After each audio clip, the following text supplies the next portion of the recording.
Hans Niemann is one of the most controversial figures in chess nowadays. It feels like every other week he's in the crossfire of the media and a new story about him breaks out. Well, today he's definitely in the crossfire of the media, but for a heck of a good reason. You see, Hans has just won one of the legs of the Grand Chess Tour, the Superbat Rapid and Blitz, held in Warsaw, Poland. This tournament is one of the legs of the so-called Grand Chess Tour, which is the most prestigious chess tour all year round. Even though this sounds like a great underdog story, people have started to question the tournament's legitimacy, with some people saying that the tournament wasn't as strong as in previous years, be that because some people like Magnus Carlsen decided not to play, or because some household names like Caruana and Maxime Vachier-Lagrave underperformed drastically. After seeing the skepticism online, I started second-guessing myself, and decided to do some digging in order to find out if the GCT Superbat Rapid and Blitz tournament actually sucked. This ghost really doesn't need any introduction. As soon as we clean him up, I'm sure you'll recognize him. There. Look familiar? Uncle Stewart! Like in person. He thought he could scare you. Let's start by reading the article of Chessbase about Hans's win in Superbat. Fabiano Caruana scored 7 out of 9 points on the final day of Blitz action at the Super Rapid and Blitz Poland tournament. In the end, he fell half a point short of catching Hans Niemann in the overall standings. Alireza Firouzja made a strong start in the Blitz tournament on Friday, but his gap to Niemann in the first place only grew on the final day of the Blitz event. With this tournament victory against world stars such as Fabiano Caruana, reigning world champion Gukesh Damraju, and candidates winner Javokir Sindarov, Niemann has reached a new milestone in his chess career. Caruana's strong run in the Blitz, not enough for overall victory. Over the 18 rounds of the Blitz section at the Super Rapid and Blitz Poland event, Fabiano Caruana took first place with 13 points. Alireza Firouzja finished second with 11.5 points, having shown a remarkable performance in the first 9 rounds of Blitz, while Hans Niemann took third place with 9.5 points. Okay, so Hans is third so far. Let's see how the story holds up. While Hans Niemann shone in the Rapid, Firouzja stood out in the first half of the Blitz with 6.5 out of 9 points. Niemann had scored only 3.5 points, but on Saturday he added 6 points to his tally, while Caruana had the best score on Saturday with 7 out of 9. Firouzja scored only 5 points on the final day, so his gap to Niemann increased. In the end, I can't even tell if this gap to Niemann is of Firouzja being above him or below him. In the end, Caruana fell half a point short of catching Niemann in the overall standings. Okay, so from what I could read, Firouzja had a good run in the Blitz in the first half. Caruana had an even better run overall in the Blitz, finished first, but somehow fell half a point short of catching Hans. The 22-year-old tournament winner competed against elite stars such as Fabiano Caruana, reigning world champion Gukesh Damraju, and candidates winner Javokir Sindarov. He had his first place at the Super Rapid and Blitz Poland 2026 through a wildcard. With this tournament result, his chances of further invitations to world-class events have increased. And I also saw that Niemann said, I believe in an interview, that as soon as he got the invitation, he was shocked because the Grand Chess Tour is the same tour that, where the whole scandal broke out in 2022. And I believe at the time they banned him. They banned him from participating in tournaments in St. Louis or in the Grand Chess Tour. So now, as soon as he got his invitation, he said he accepted it in 5 minutes. He was super shocked. And it's an amazing feat that he managed to win the first leg of this year through a wildcard. Wildcard Niemann wins Super Rapid and Blitz 2026 with clutch finale. GM Hans Niemann has won the 2026 Super Rapid and Blitz Poland, the biggest tournament win of his career so far, to earn the $50,000 first prize. Following up on last year's winner, GM Vladimir Fotiseyev, this is the second year in a row that a wildcard wins the event. Niemann finished all 5 days in the lead, but a loss against world champion Gukesh Damraju seriously put the tournament in jeopardy with 2 rounds left. Okay. GM Fabiano Caruana, with 5 wins in a row, in italic, at the 11th hour, caught him at this point. Finally, the champion won both of the last games against GM Jan Krzysztof Duda and GM Radoslav Wojtaszek to win without any tiebreaks. We don't have to wait long for the blah blah blah. Okay, so again he clutched up. He was first in all days of the event. The event spanned for 5 days. He was first in all of them, but he managed to clutch up in the end. On paper, the journey looks smoother than it really was.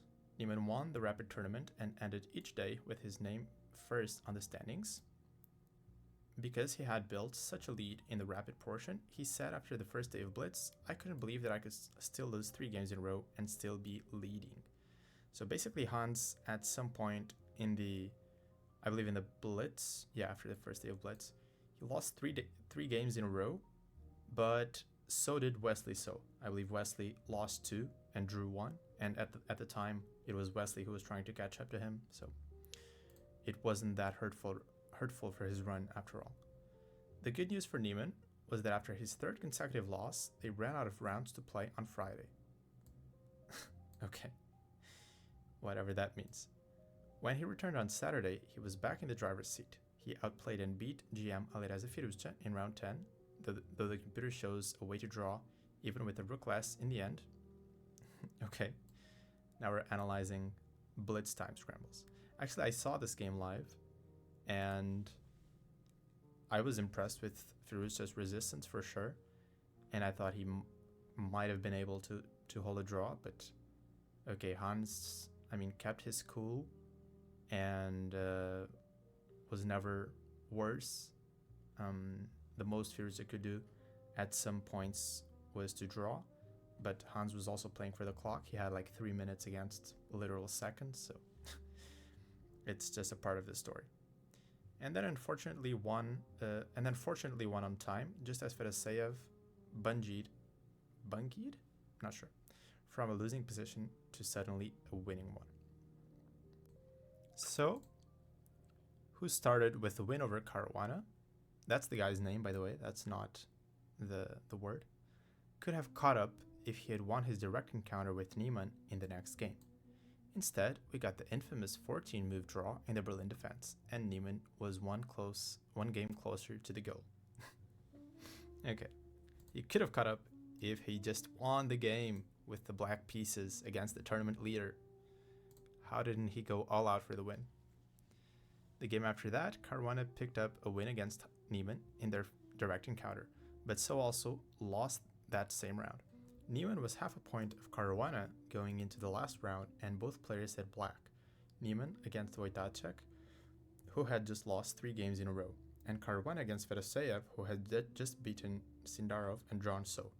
Caruana won on demand, after all, but it wasn't enough. So did Niemann. So unfortunate. Just a tragedy. All-round tragedy.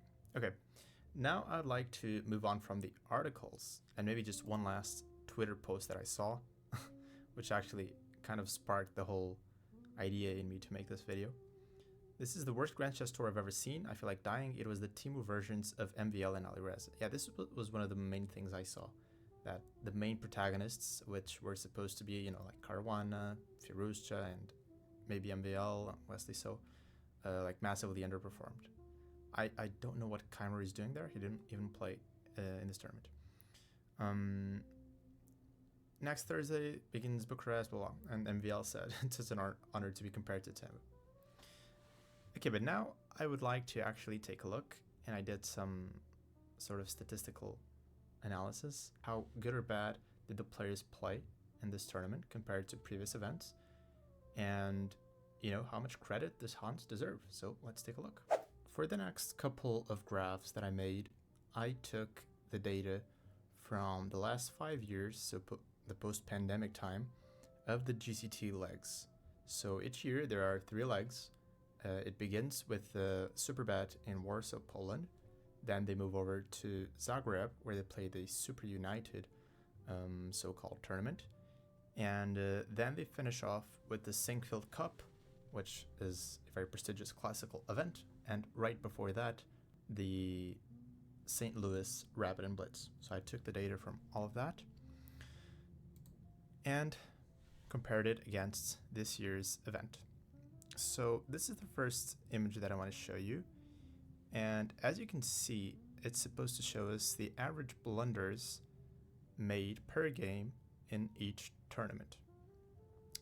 If you're not familiar with statistical concepts, this graph is called a box plot, and it's supposed to show you the distribution of the data across, in this case, across several tournaments. So you can see this little dot here that says Warsaw 22. This means that the Warsaw tournament, so the Superbet in 2022, is what we call an outlier, right? Because it sits outside of the box plot. And being an outlier, it means that basically it had way more blunders than, what is supposed to happen, what usually happens. And you can see all the other tournaments sit inside the box plot, or inside of its whiskers, which are these lines here. So it means that even though they're not literally inside the box, they're still sort of reasonable values, but this is a big outlier. And where is our dear Warsaw 26, which is the tournament that just finished? It's right here. So as you can see, it's well inside the box plot, like the whiskers, and it's almost inside the actual box, which would mean that it would be, the closer you are to the median, which is this line here, this black line, where actually Warsaw 24 sits, the closer you are to normality, let's say. And I also added the average ELOs here, just so we can see and take a look that, this year, as per usual, was not so different from the other ones. And, was Caruana and whoever playing the worst tournament of their lives? Not really, right? Not really. The blunders weren't so bad. But I have to admit, once I looked at this graph, I started to maybe, let some of those thoughts in, it's not an outlier. It's nowhere near Warsaw 22, but it's also not exactly inside the box. So I thought, okay, maybe it's not like the most regular tournament ever. But then everything became clear once I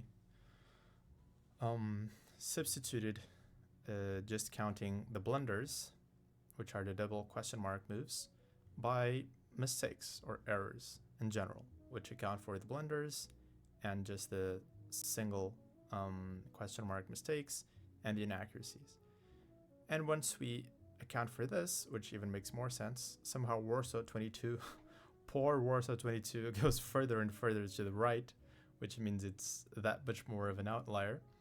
But all of the other ones sit sort of cluster together much more. And our dear Warsaw 26 is right here, nice and steady inside of the box. Okay, the last image that I want to show you is this bar plot that takes a look at the points that each winner made on each event, right? And Neiman is here to the right because it's the last tournament that was played of the GCT. And as you can see, once more, it's somewhere on the lower half of the table, I would say, but it's nowhere near like an outlier or something out of the ordinary. Carlsen has had this score of 22.5 twice. Firuzja has won with less. Caruana has won with less. And, some wins with 23, which is very close. So, again, it's slightly below average, but really nothing that should catch our eye. I try to look at this with a unbiased approach, but I think the evidence speaks for itself in this case, and honestly, I can't see much of a reason to try and take the merit away from Hans's tournament. I mean, he came into the tournament as a wild card. As he said, he had never participated in a GCT event, and he managed to beat everybody, right? Freaking Caruana and Wesley So and all of these big dogs. So hats off to him. And the conclusion that we can draw from the video is that no, the GCT did not suck at all.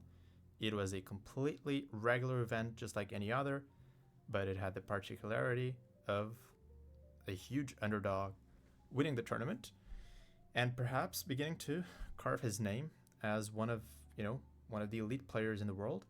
And maybe he'll get more invites in the future, and we'll get to see more of him. I know I'd like to see some spicy games of his against Magnus. That's always fun. And yeah, I'll see you guys soon. Let me know what you thought of this video, this style of content, and I'll see you soon with more videos, guys. Peace out.